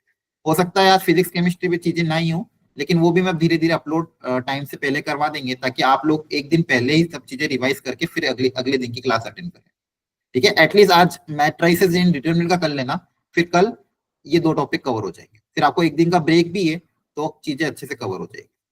आपको समझ में आ रहा है ना किस तरह से चीजें चलेगी, बोलो, हाँ है ना, ठीक है। इसके अलावा रिकॉर्डिंग्स, अगेन प्रॉपरली रिकॉर्डिंग हर चीज की यहाँ पे अपलोड होगी इसी शीट में। हर जो भी टॉपिक कवर होगा उसकी रिकॉर्डिंग यहाँ पे अपलोड हो जाएगी। एक्स्ट्रा क्वेश्चंस अगर कभी रहा, वैसे तो टीचर्स ने, जैसे मैथ्स वाले सर ने कहा है कि वो अपने क्लास नोट्स में ही एक्स्ट्रा क्वेश्चन इंक्लूड कर देंगे, तो आपको वहीं से क्वेश्चन करने। फिर भी अगर आपको लग रहा है कि आपको किसी पर्टिकुलर चैप्टर के एक्स्ट्रा क्वेश्चन चाहिए, तो वो भी मैं यहाँ पे अपलोड कर दूंगा तीनों सब्जेक्ट के। तो आपको अगर पीवाईक्यूज अटेम्प्ट करने हो किसी पर्टिकुलर चैप्टर के एक्स्ट्रा में, तो आप यहाँ से कर सकते हो। इसके अलावा एक टैब मैंने, हाँ बोलो। सर जेई मेंस की पीवाईक्यूज लगाने का तो कोई फायदा नहीं ना, अब तो नहीं नहीं एडवांस नहीं नहीं नहीं, ऐसा कुछ नहीं है। आप मेन जेई मेंस के पीवाईक्यू भी जो अच्छे लेवल के उनको लगाओ, क्योंकि जेई मेंस में भी इजी मीडियम हार्ड तीनों तरह के क्वेश्चन आते हैं, और जेई मेंस का जो मीडियम हार्ड क्वेश्चन है वो एडवांस में आता है। ठीक है, तो ऐसा कभी मत सोचना कि मेंस के पीवाईक्यू ना लगाए, मेंस के भी जो अच्छे लेवल के पीवाईक्यू आप उनको लगा सकते हो, वो आपको कहीं ना कहीं जेई एडवांस के लिए बहुत हेल्प करेंगे। एडवांस के बहुत हार्ड क्वेश्चन मत लगाना, अदरवाइज आधा आधा घंटा एक क्वेश्चन में दे दोगे, कोई वर्थ नहीं उस चीज का। ठीक है, आपको वैसे भी पूरा पेपर अटेम्प्ट करना नहीं है, सबको पता है। 18 में से अगेन आपको 5 क्वेश्चन 4 क्वेश्चन का टारगेट करना है, तो आपको 18 में से अगर मान लो 5 क्वेश्चन करना है तो 13 क्वेश्चन छोड़ने, तो वो 13 क्वेश्चन ऐसे होंगे जो ज्यादा ही हार्ड होंगे। तो आप जब पीवाईक्यू अगर देखो, सबसे बड़ी प्रॉब्लम जैसे आज मैं सेशन में भी सुन रहा था, बच्चे बोल रहे थे कि सर हम पीवाईक्यू अटेम्प्ट कर लें। प्रॉब्लम क्या होगी, आप जब गूगल पे या ऑनलाइन जब सर्च करोगे किसी भी चैप्टर वाइज पीवाईक्यू आपको मिल जाएंगे, लेकिन आपको उसमें से कौन सा करना चाहिए कौन सा नहीं करना चाहिए जजमेंट लेना बहुत सारे बच्चों के लिए डिफिकल्ट होता है। बहुत ज्यादा ही हार्ड जो पीवाईक्यू हैं, जो मान लो जेई मेंस के सिलेबस के नहीं है, उनको करने से कोई फायदा नहीं है। आपकी पहली प्रायोरिटी क्या होनी चाहिए, सबको ध्यान सुनना है। पहली प्रायोरिटी क्या होनी चाहिए कि आपने जो चैप्टर अभी जेई मेंस में किए हैं, जो सिलेबस आपका जेई मेंस का है, उसको आप बहुत तरह के स्ट्रॉन्ग बनाओ। उतना ही अगर अच्छे से कर लोगे तो भी काफी है, क्योंकि एडवांस में ऐसा नहीं है कि बहुत ज्यादा अलग है। हाँ, कुछ कुछ चैप्टर में है कुछ चीजें जो थोड़ी सी एक्स्ट्रा है एडवांस में। ठीक है, लेकिन पहली प्रायोरिटी क्या होनी चाहिए, पहली प्रायोरिटी ये होनी चाहिए कि आपका जो मेंस लेवल का सिलेबस है, जो चैप्टर आपने मेंस लेवल में किए हैं, उनको आप बहुत अच्छे से स्ट्रॉन्ग बनाओ। वो अगर स्ट्रॉन्ग हो जाते हैं, उसके बाद ही आप सेकेंड स्टेप में एक्स्ट्रा सिलेबस पे जाना, उस एक्स्ट्रा सिलेबस में भी वो पोर्शन पे जो इजी लगता हो, अदरवाइज नहीं जाओगे तो भी चलेगा। सेकेंड, एक और इंपॉर्टेंट डेटा मैं आपके साथ शेयर करता हूँ। पिछले 4-5 सालों में ये भी देखा गया है कि 12th के चैप्टर्स का वेटेज बहुत ज्यादा आ रहा है। मेंस में ऐसा नहीं होता है, मेंस में वो लोग लगभग बैलेंस रखते हैं, 50-50% 11 का 50% 12th का, लेकिन एडवांस में चेंजेस हो जाता है। एडवांस में कहीं ना कहीं 12th के जो चैप्टर है उनका वेटेज बहुत रहता है। 2023 से 24 की एक बात है जहां पे 70% 12th चैप्टर से आया था, 12th के टॉपिक से आया था। ठीक है, उसके पहले भी लगभग 65% 12th के चैप्टर से आया था। तो ऐसा होता है, जनरली देखा गया कि 12th के चैप्टर का वेटेज कहीं ना कहीं ज्यादा रहता है। और अभी आपने बोर्ड्स भी दिया है और 12th के चैप्टर पे हमने ज्यादा फोकस भी किया है। ठीक है, तो आपको 12th के चैप्टर को अच्छा स्ट्रॉन्ग रख सकते हो। ठीक है, और आप यहाँ देखोगे कि लगभग ज्यादातर 12th के टॉपिक्स कवर किए। इसका कारण है जो जो भी टॉपिक लिए गए वो सारा डेटा बेस लिए गए कि पिछले 5-10 साल में क्या ट्रेंड रहा है, कौन से चैप्टर कराए जा सकते हैं जो कि ज्यादा इंपॉर्टेंट है, वो यहाँ पे लिए गए। अगेन आपका प्रीफरेंस वापस बोल रहा हूँ वही रहना चाहिए कि आप लोग मेंस के सिलेबस को फोकस करते हुए चीजों को सॉल्व करो, क्योंकि आपको एडवांस के बहुत सारे क्वेश्चन मिल जाएंगे जो मेंस के सिलेबस के, जो कॉमन सिलेबस एक्चुअली एडवांस और मेंस का जो कॉमन सिलेबस है उस पर बहुत सारे एडवांस के क्वेश्चन मिल जाएंगे, उनको पहले टारगेट करो। ठीक है, वही आपके लिए ज्यादा इंपॉर्टेंट, ये सबके लिए सबसे पहली प्रायोरिटी। और इधर उधर पीवाईक्यू मत भटकना। अगर आपको ऑलरेडी टीचर दे रहे हैं, फॉर एग्जांपल जैसे मैथ्स वाले सर ने लगभग 25 से 30 आपको क्वेश्चन दिए, तो हो सकता है वो 10 से 15 क्वेश्चन क्लास में कवर करें, 10-15 क्वेश्चन होमवर्क में देते, इनफ है। मैट्रिसेस डिटरमिनेंट में अगर आप 25 क्वेश्चन सॉल्व कर रहे हो मतलब मोर देन इनफ है। ठीक है, इससे ज्यादा करने की जरूरत ही नहीं है। अगर आपके पास समय है तो कुछ और कर लो। ठीक है, टाइम इन्वेस्ट मत करो, क्योंकि आपको तीनों सब्जेक्ट को टाइम देना है बच्चों। एक ही सब्जेक्ट में ज्यादा टाइम दे दोगे और एक ही जगह ज्यादा इन्वेस्ट कर दोगे तो फिर प्रॉब्लम हो जाएगी। पर सब्जेक्ट अगर आप 20 क्वेश्चन पर चैप्टर अगर आप 20 से 25 क्वेश्चन सॉल्व करते हो एडवांस के, इट्स इनफ। अगर वो टीचर दे रहे हैं तो आप पहली प्रायोरिटी जो टीचर ने दिया वो करो। अगर आपको फिर लगता है कि सर हमको अवेलेबल जो मिले वो मैंने हो गए हैं, मुझे और एक्स्ट्रा क्वेश्चन की जरूरत है, आप ग्रुप में मैसेज डालना, मैं आपको प्रोवाइड करा दूंगा। ठीक है, मैं जो प्रोवाइड करूंगा अगेन सिलेक्टेड क्वेश्चन प्रोवाइड करूंगा। तो आप लोगों को मेहनत करने की जरूरत नहीं है। आप ऐसा मत करना कि यूट्यूब पे गूगल पे सर्च करे जा रहे हो, अपना 15 मिनट आधा घंटा वेस्ट कर दिया। आप सिंपली पोस्ट करो ग्रुप में कि सर हमें इस चीज की रिक्वायरमेंट है, कोई ना कोई टीचर आपकी हेल्प कर दे। ठीक है, आपको अपना हर मिनट सेव करना है। आपको जो भी हेल्प की जरूरत आप ग्रुप में डालो। क्या ये बात समझ में आ रही है यहां तक? बोलो। ठीक है, और प्री रीडिंग करके आना, क्लास में डायरेक्टली मत बैठ जाना जाके। ठीक है, जो भी अगले दिन क्लास होने वाली, अगर उसकी क्वेश्चंस मिल गए तो ठीक है, नहीं भी मिले तो आपको क्या करना है, एटलीस्ट नोट्स और उसके कुछ पीवाईक्यू या कुछ इलस्ट्रेशन सॉल्व करके आने। कहीं आपके पास कुछ नहीं है तो जेई मेंस के ही इलस्ट्रेशन देख के आ जाओ, इट्स ओके। जेई मेंस में जो आपको पहले क्लास में कराए गए थे, या फिर जेई मेंस के उस चैप्टर के प्रीवियस ईयर क्वेश्चन ही अटेम्प्ट करके आ जाओ प्री रीडिंग में, फिर आप एडवांस की क्लास में बैठो, तो आपको बहुत फायदा मिलेगा। और ऐसा कभी मत सोचना कि मेंस से क्वेश्चन करने का फायदा नहीं, मेंस से क्वेश्चन अगेन आपको हेल्प करेंगे ही। ठीक है, तो आपको अगर किसी पर्टिकुलर चैप्टर को प्री रीडिंग करना है, एक तो उसके नोट्स, फॉर्मूला, कॉन्सेप्ट रिवाइज करके आने अगेन, और उसके क्वेश्चन सॉल्व करना है। या तो अगर सर ने दे दिए क्वेश्चन वो सॉल्व करो, नहीं दिए प्रीवियस नोट्स में या फिर पहले आपने जो क्वेश्चन सॉल्व कर रखे हैं वो सॉल्व कर सकते हो, या पीवाईक्यू सॉल्व कर सकते हो। ठीक है, ये थोड़ा प्रैक्टिस करके फिर क्लास में बैठना, ताकि आप अपने डाउट्स को अच्छे से क्लियर कर पाओ। आप लोगों के लिए मैंने यहाँ पे पिछले 5 साल के पेपर्स भी अटैच कर दिए हैं, ठीक है, ताकि आप लोगों को एक ही जगह सब चीजें मिल जाए 2019 से 2024 तक। जैसा कि मैं आज सुन भी रहा था, मैथ्स वाले सर ने कहा था कि आप कोशिश करना आखिरी के 2 पेपर के क्वेश्चन अभी ना देखो, 2023 और 24 के, मतलब इन पेपर को ना देखो, ये आप लास्ट के लिए अपने रख सकते हो। जब आपको, जैसे फॉर एग्जांपल 14 मई तक आपकी क्लासेस चली, तो 15-16 को अगर आपको कोई पेपर देना है, प्रैक्टिस करना है, तो आप इन पेपर को प्रैक्टिस करोगे तो आपके लिए सबसे रेलेवेंट रहेगा। ठीक है, तो अगर आपको पीवाईक्यू पेपर अगर देने हैं, पीवाईक्यू से क्वेश्चन करने हैं, तो आप यहाँ से स्टार्ट करना 2019 से, फिर 2021 तक जाना और 22 तक, ये 4 साल के क्वेश्चन आप देख लेना। 23-24 के 2 पेपर लास्ट के लिए रहने देना, ताकि 10 मई बाद आपको लग रहा है कि एक आधा पेपर और हमको देना है, तो यहाँ से पीडीएफ डाउनलोड करना, प्रिंट आउट निकाल लेना प्रिंटर से, फिर उस पेपर को लेके बैठ जाना 6 घंटे, ताकि आपको आइडिया लग जाएगा 2023-24 में कैसा पेपर आया था, मुझसे कितने क्वेश्चन हो पा रहे हैं, और इन पेपर में क्या गलतियां कर रहा हूँ, एक्चुअल जेई के पेपर में क्या गलतियां कर रहा हूँ। ठीक है, तो ये लास्ट के 2 पेपर अपने लिए संभाल के रखना। बाकी अवंती आपको पेपर ऑफकोर्स 7 पेपर करा ही रहा है, वो सारे पेपर नए होंगे, तो आपको वो भी हेल्पफुल रहेंगे। ठीक है, तो ये सारी चीजें एक ही जगह हमने सब शेयर कर दी है। ये शीट भी है, मैं आपके साथ अभी ग्रुप में शेयर कर दूंगा, ताकि आपको सारा डेटा एक जगह अवेलेबल मिल जाए। इसमें किसी को कोई डाउट है? एनीवन? हाँ बोलो। Good evening sir. Good sir evening, good actually जो अपकमिंग मॉक टेस्ट हैं ये फुल सिलेबस होंगे ना? हाँ हाँ बिल्कुल, ये जितने भी मॉक टेस्ट है ये पूरे कंप्लीट सिलेबस पे होंगे।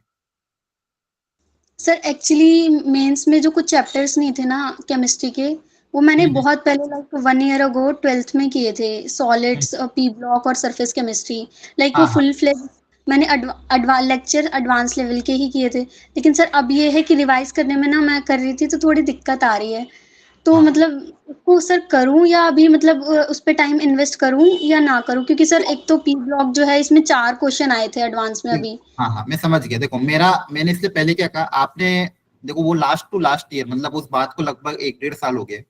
अभी आपने जेई मेंस के जनवरी और अप्रैल अटेम्प्ट में जिन चैप्टर्स को टारगेट किया था, आपकी पहली प्रायोरिटी ये होनी चाहिए कि उन चैप्टर्स को आप अच्छे से करो। सेकेंडली, टीचर्स जो यहाँ पे चैप्टर कवर करा रहे हैं, इन चैप्टर्स को बहुत अच्छे से, क्योंकि यहाँ पे होगा कि आपको एक सपोर्ट भी मिल रहा है। आप घर पे थोड़ा पढ़ के आओगे, घर पे थोड़ा रिवाइज करोगे, कुछ क्वेश्चन सॉल्व करोगे, फिर अगले दिन टीचर्स के साथ सॉल्व करोगे, तो आपको चैप्टर स्ट्रांग हो। ताकि पहले ये 2 प्रायोरिटी रहनी चाहिए। इसके अलावा अगर आपके पास टाइम बचता है और आपको लग रहा है कि कुछ करना है, तो फिर उन चीजों को सोचना। पर मुझे लगता नहीं टाइम बचेगा, अगर बच रहा है तो ही। लेकिन ये पहली 2 प्रायोरिटी कंप्लीट होनी चाहिए। पहली प्रायोरिटी क्या कि जनवरी और अप्रैल अटेम्प्ट में जो मेरे स्ट्रॉन्ग टॉपिक थे, अगेन उसको मुझे करना है। And second most important priority कि जो टीचर्स क्लास में टॉपिक करवा रहे हैं, मेरे को वो पहले स्ट्रॉन्ग करना है। और लगभग सारे ही टॉपिक यहाँ पे कवर हो रहे हैं, कुछ ही चैप्टर यहाँ पे छोड़े गए हैं, लेकिन मैक्सिमम टॉपिक यहाँ पे कवर कर दिए हैं। और एडवांस में एक चीज हमें देखो, मेंस में मैं बोलता था कि हर चैप्टर का फंडामेंटल बेसिक थोड़ा बहुत कर करके जाओ, या कोई भी चैप्टर कंप्लीटली मत छोड़ो। लेकिन एडवांस में आप सिलेक्टेड चैप्टर, सिलेक्टेड टॉपिक्स भी कर लोगे तो भी ठीक है, कि आप पूरा सिलेबस कर भी नहीं पाओगे बेटा। ठीक है, हमारे पास समय भी कम है इस साल तो, और एटलीस्ट जितना हम कर रहे हैं उसको बहुत अच्छे से करना ये जरूरी है, ताकि उस चैप्टर का क्वेश्चन हम अटेम्प्ट कर पाए, एटलीस्ट उसके कुछ ऑप्शन हम अटेम्प्ट कर पाए। ठीक है, बाकी आपको फंडामेंटल नॉलेज सबका होना चाहिए, वो आपको ऑलरेडी है मेंस लेवल को, उतना सफिशिएंट है। क्लियर है? Yes sir. Sir major issue ही यही है कि टाइम नहीं मिल पा रहा है सर। हाँ बिल्कुल बिल्कुल, इसलिए इस टाइम को बहुत प्रॉपर्ली और स्मार्टली यूटिलाइज करना है। सब करने जाएंगे तो सब गड़बड़ हो जाएगी। और देखो एक चीज और आपको फायदा कब मिलेगा, जब आप ये 7 मॉक टेस्ट दोगे, तो 7 बार लगभग हर चैप्टर के क्वेश्चन इसमें आपको दिखेंगे।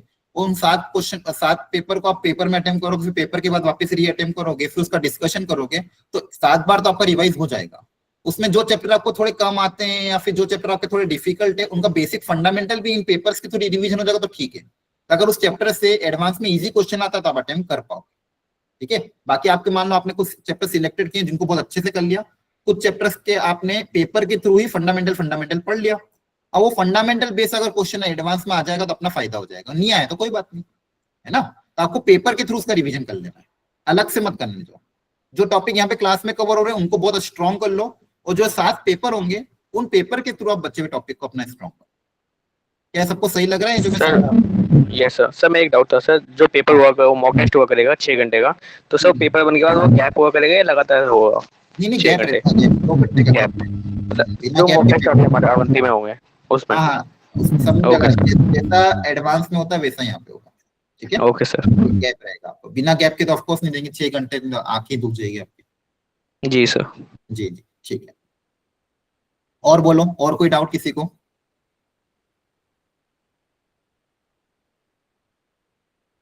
ठीक है, तो ये सारी चीजें धीरे धीरे यहाँ पे अपडेट होती रहेगी प्रॉपरली टाइमली। इनकेस कभी बाकी ग्रुप पे भी आपके आएगा ये ऑफकोर्स।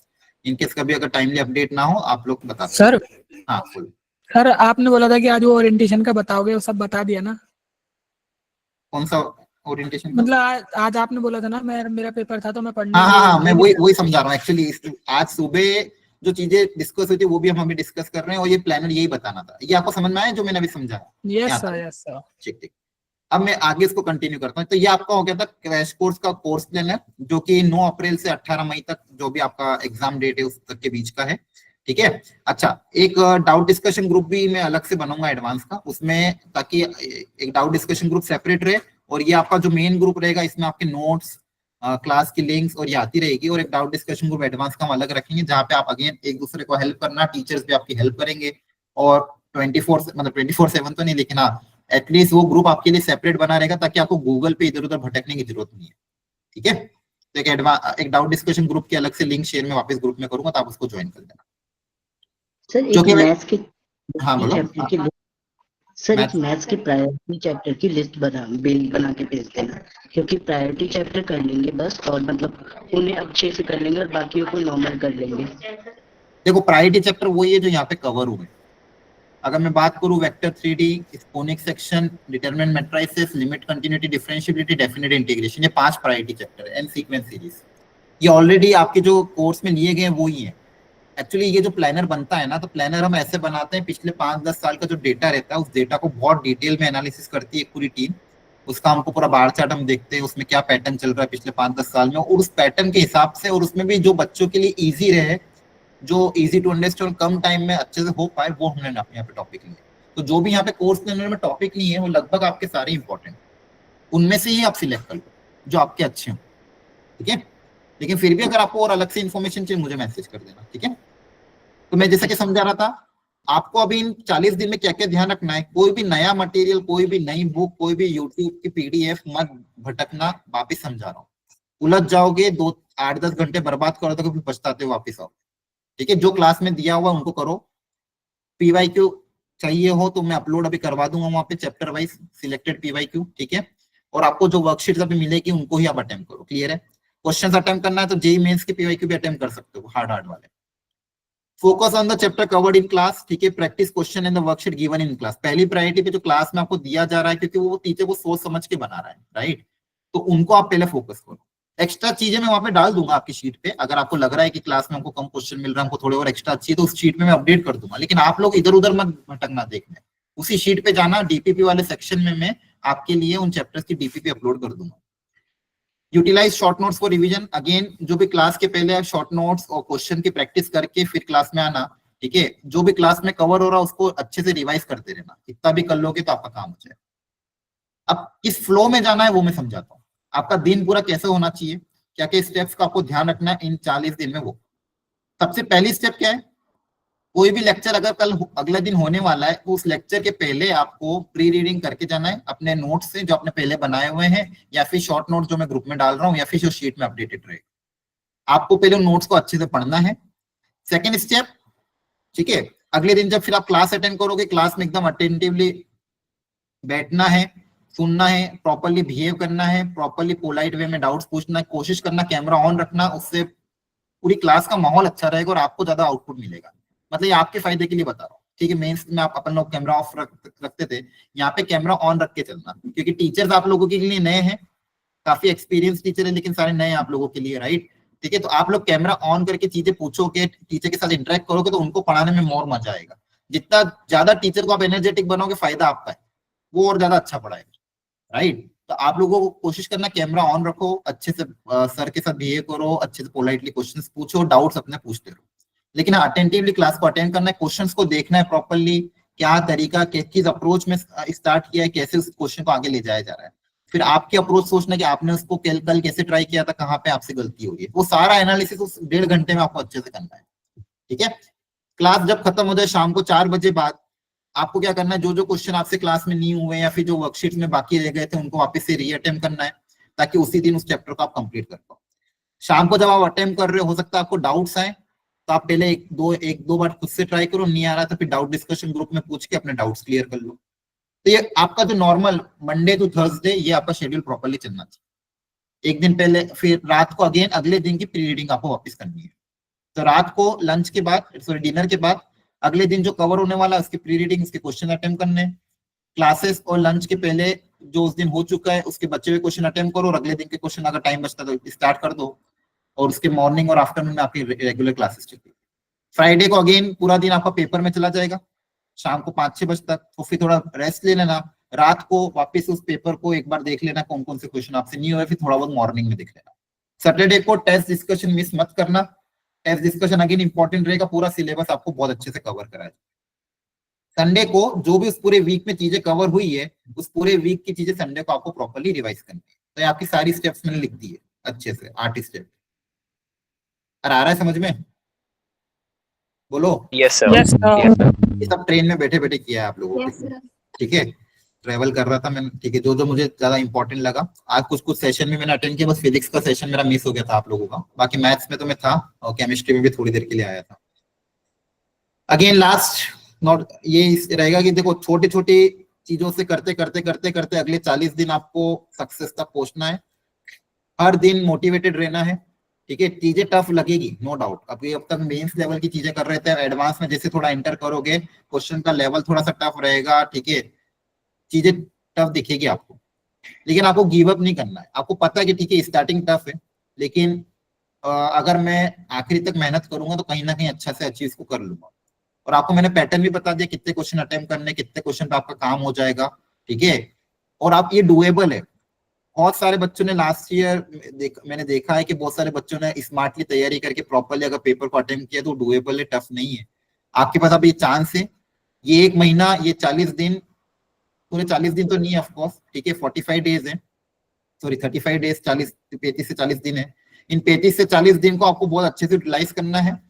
कुछ पोर्शन क्लास में जाएगा, कुछ पोर्शन सेल्फ स्टडी में जाएगा, कुछ पोर्शन सेल्फ एनालिसिस में जाएगा। तो आपको प्लीज, आपको बहुत अच्छे से इसको मेहनत करना है। अगेन सेहत का ध्यान रखते हुए, ठीक है, अगर सेहत सही रही, बॉडी ने सपोर्ट किया तो ही इतना हार्ड वर्क कर पाओगे, अदरवाइज नहीं कर पाओगे। इसलिए खाने पीने का ध्यान रखना, घर वाले को बोल देना कि प्रॉपर आपको खाना खिलाए, मतलब आप ऑफकोर्स खिलाते ही हैं, लेकिन कभी वो जंक फूड ज्यादा यूटिलाइज मत करना, ठीक है। घर में आपके लिए अपने प्रोटीन डाइट ही लो, दाल रोटी, राइस भी नॉर्मल ले ली, ज्यादा ऐसा खाना मत खाना कि आपको नींद आए। लाइट डाइट रखना, लिक्विड कंटेंट अच्छा रखना। अभी गर्मी ज्यादा है, जिस जिस एरिया में गर्मी है वहां पे कोशिश करो फ्रूट्स, वाटरमेलन, इन तरह की चीजें लो, ताकि आपकी बॉडी आपको अच्छे से सपोर्ट करे। ये सारी चीजें बहुत जरूरी है। और रात को सोते समय बादाम भी गला दो, सुबह उठ के खा लो, ठीक है, ये भी कर सकते हो। सर एक चीज पूछनी थी। हाँ पूछो पूछो। सर जैसे मेरी जनवरी में 93.8 आई थी, अब हाँ, अप्रैल हाँ। का मेरा 4 तारीख का इवनिंग का था। अब लोग कह रहे वो आसान था। हाँ। मैंने अपने एंड से 55 क्वेश्चंस किए हैं। हाँ, तो हाँ। अब गलत होंगे ही, लाजमी बात है। 55 के 55 तो सही नहीं जा सकते हैं। तो मैं 10 गलत मान के अपने चल रहा था।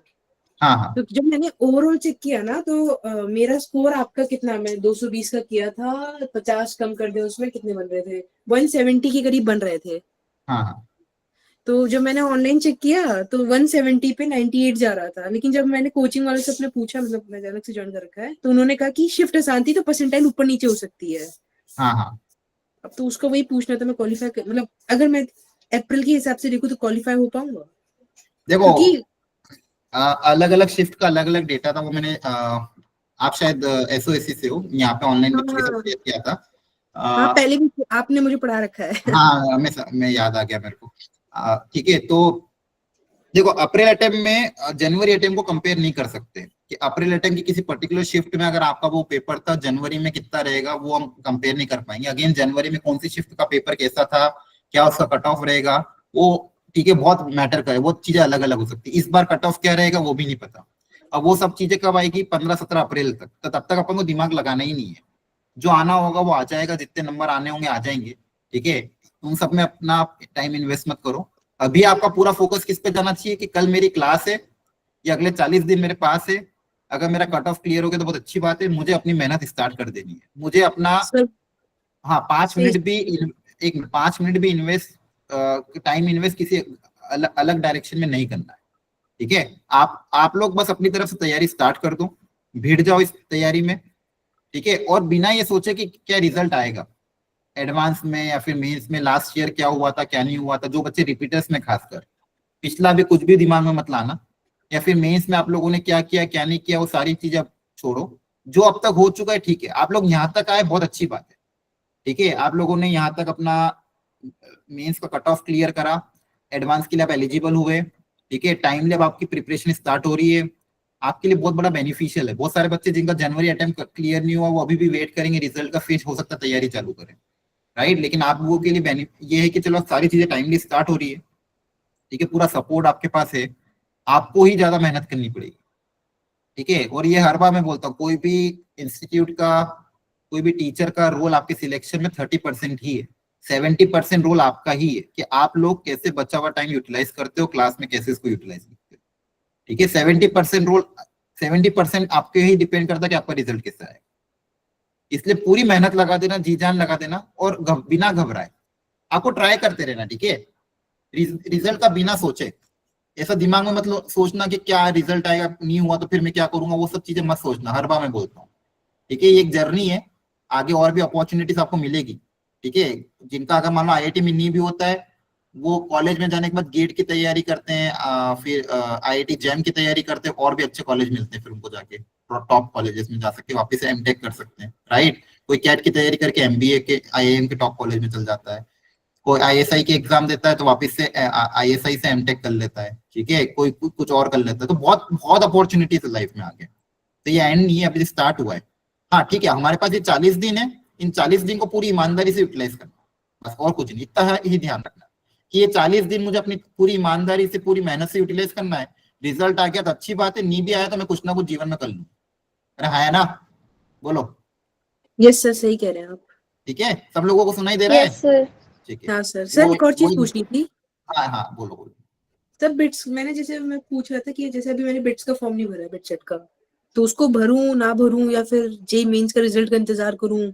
जैसे उसकी 18 अगर तारीख फॉर्म भरना है तो भर दो, इंतजार किसका करना। अगर फॉर्म फिलअप करना है फिलअप कर दो, उसमें इंग्लिश भी आएगी तो थोड़ा देख लेना अगर आपकी इंग्लिश कितनी स्ट्रांग है। आई थिंक इंग्लिश भी आता है उसमें, मेरे को जहाँ तक ध्यान है, ठीक है। हाँ और सर, आपकी मतलब हाँ इंग्लिश अच्छी है मेरी, अच्छी है हाँ, मेरी। तो आप लोग की ये जो एडवांस की प्रिपरेशन रहेगी आपको उसमें ऑफकोर्स हेल्प करेगी, तो आपको फिलअप कर देना चाहिए, फिलअप करने में कोई वो दिक्कत नहीं। और फॉर्म फिलअप कर दो ना, फॉर्म वेट मत करो ना, फॉर्म तो फिलअप करो। वैसे भी आप एडवांस की तैयारी करोगे, इसे ये एडवांस की तैयारी आपको उस बिट्स के पेपर में बहुत हेल्प करेगी, तो फॉर्म फिलअप कर दो, वेट मत करो रिजल्ट का। ठीक है भैया। हाँ और कुछ? हाँ प्रगति। सर जेई एडवांस का फॉर्म कब निकलेगा भरने के लिए?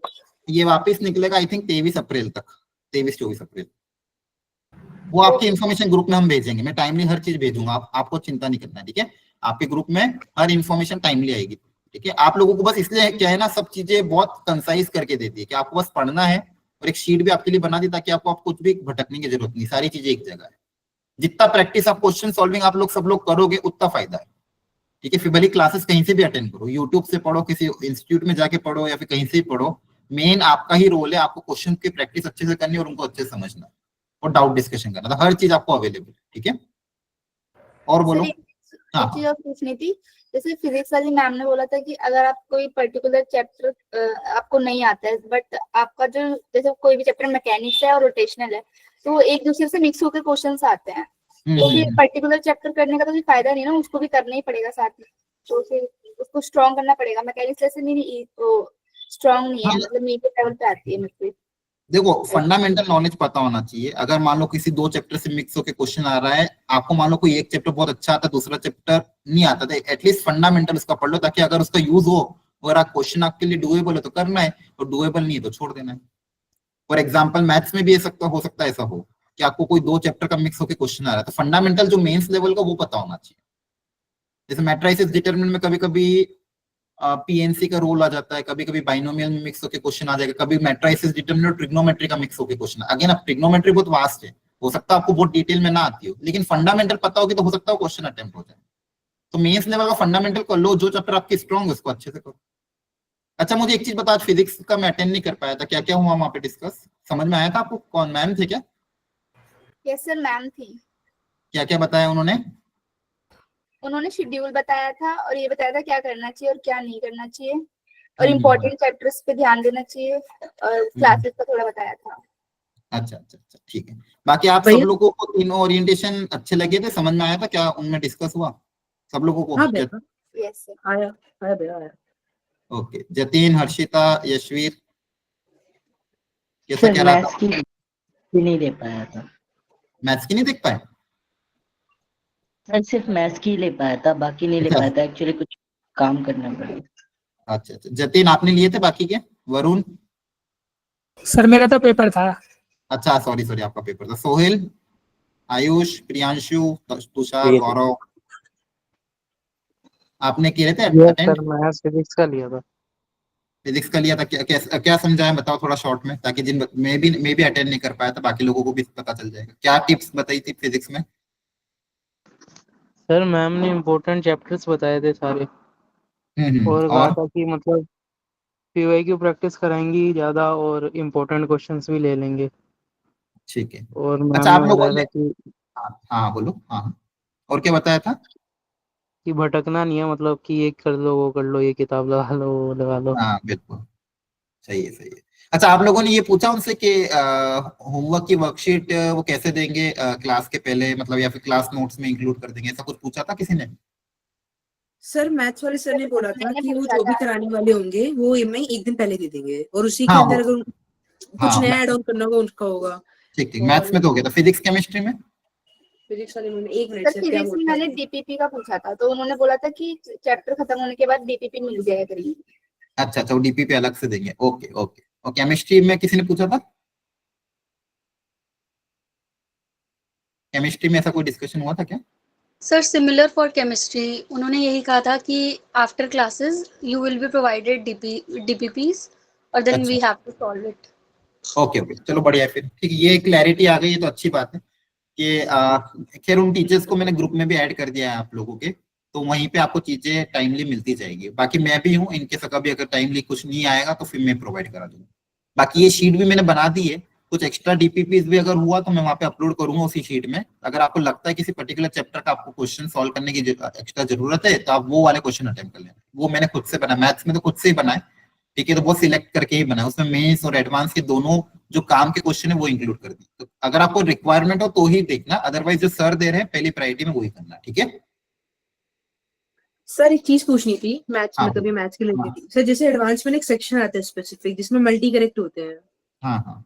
तो उसमें तो सर मेरी मतलब मैं अभी सॉल्व कर रहा था, मतलब 4 को पेपर थे तो मैं मल्टी करेक्ट ही ट्राई कर रहा था, तो मेरी गलती आती है। जैसे 4 ऑप्शन है तो एक तो जो सही, एक तो मेरा सही आ जाता है, हाँ हाँ लेकिन जो बाकी 3 सही होते हैं ना उसमें मैं हमेशा एक गलती होती है कि या तो मैं गलत टिक कर देता हूँ या फिर मैं वो एक टिक करके आगे बढ़ जा रहा हूँ, और उनको सोल्यूशन देखता हूँ तो फिर कोई लेम सी गलती होती है।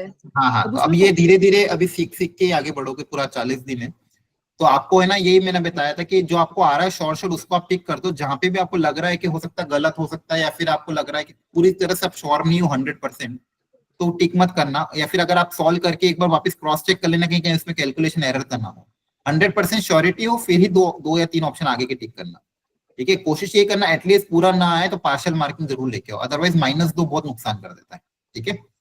हाँ सर। ठीक। और किसी के मन में कोई क्वेश्चन हो, कोई दुविधा हो, पूछ लो। सर फिलहाल आज की जो सारी खत्म हो गई है। Very good. और बाकी लोग, और कोई चीज आपको रिक्वायर्ड है कि इसके अलावा, तो मुझे बता दो ताकि मैं फिर प्रिपरेशन स्टार्ट करूँ उसकी। सर केमिस्ट्री के ना शॉर्ट नोट्स, मतलब उसको क्या ठीक है। कहते हैं, शॉर्ट अच्छा हाँ, मैं एक चीज पूछ रहा था कि मैंने आज आपको मैट्रिसेस डिटरमिनेंट के एक हैंड रिटन नोट्स भेजे थे, कैसे लगे थे वो? ठीक थे? बढ़िया थे सर, किसी ने और ने मुझे देखे थे? खोलने नहीं पड़े। बाकी लोग किसी ने? ठीक है। Yes, वैसे ही sir. मैं कोशिश करूंगा फिजिक्स केमिस्ट्री के भी आपको प्रोवाइड करा दूं। एक काम करूंगा, उसी शीट में अपडेट कर दूंगा, ये जो शीट है ना यहाँ पे हैंड रिटन नोट्स ऐसे कलरफुल बहुत अच्छे बने हुए हैं, अगर फिजिक्स केमिस्ट्री के भी मिल जाएंगे तो मैं उसी में अपडेट कर दूंगा जो चैप्टर आपके कवर हुए, ठीक है। और क्या चाहिए बोलो। सर ये शीट कौन से ग्रुप पे लिंक है? ये अभी भेजूंगा अभी मैं, वो जो आपका ग्रुप है ना उसी ग्रुप में भेजूंगा, या फिर अभी चैट बॉक्स में भी शेयर कर देता हूँ। एक सेकंड। सर एक्चुअली राज सर भेजते थे थोड़े समय पहले ऑर्गेनिक के लिए। सर वो अच्छी होती थी, like short notes, like class से पहले 15 to 20 मिनट्स पहले एक बार रीड कर लिया, और उसमें हाँ। थोड़ा एक्सेप्शंस टाइप भी होते थे सर, वो बेटर होते थे मतलब। अच्छा, रात वो को जो मेंस में कवर हुए थे वो वाले, ये क्रैश कोर्स 2 में जो कवर हुए थे वो वाली बात कर रहे हो क्या? यस सर, क्रैश कोर्स में सर जैसे ही क्लास होने वाली थी होती थी तो उससे 5 to 10 मिनट्स पहले लाइक रिवाइज कर लेते थे, तो इजीली हो जाता था रिवाइज। हाँ अच्छा, अगर देखो सबसे पहला, इसलिए मैंने क्या कहा था अपने इसमें भी लिखा था, सबसे पहला तो क्या होना चाहिए, आप अपने खुद के ही नोट्स रेफर करो, या फिर जो भी आपको पहले टीचर्स ने दिए हुए हैं जो आपने कर रखे उन्हीं को रेफर करो। इसके अगर आपके पास नहीं है तो फिर उन नोट्स को देखो जो दूसरे हैं, नहीं तो उसमें क्या टाइम वेस्ट होता है सब। अपन जब नए नोट्स देखते हैं, किसी और के बने हुए नोट्स देखते हैं तो टाइम लगता है उसमें। अगर आपने ऑलरेडी बना रखे हैं पहले नोट्स तो पहले आप उन्हीं को देखना। किसी पर्टिकुलर चैप्टर के अगर आपके पास नोट्स नहीं है या फिर कुछ भी नहीं है एडवांस लेवल का, तो फिर आप उसको रेफर कर सकते हो, वो सिर्फ एक एडिशनल सपोर्ट है कभी अगर कोई पर्टिकुलर चैप्टर के आपको। बाकी हाँ अगेन सारे टीचर्स ने आपको दिए हुए हैं, ठीक है, जो जो बच्चे अलग अलग जहाँ पे भी पढ़ते हैं वहां पे भी आपको नोट्स मिले होंगे, तो आपने खुद भी बनाए होंगे तो पहले उन्हीं को रेफर करना। Very good. और बाकी मेंस ठीक गया था इस बार? कभी कोई कोई शिफ्ट में टफ भी आया, कोई कोई में वो क्वेश्चन आए थे जो बताए गए थे क्लास में। वरुण आज आपका कैसा गया पेपर मैथ्स फिजिक्स केमिस्ट्री का? सर सही था, ज्यादा बेकार नहीं गया जैसा जाता था। ठीक है चलो बढ़िया।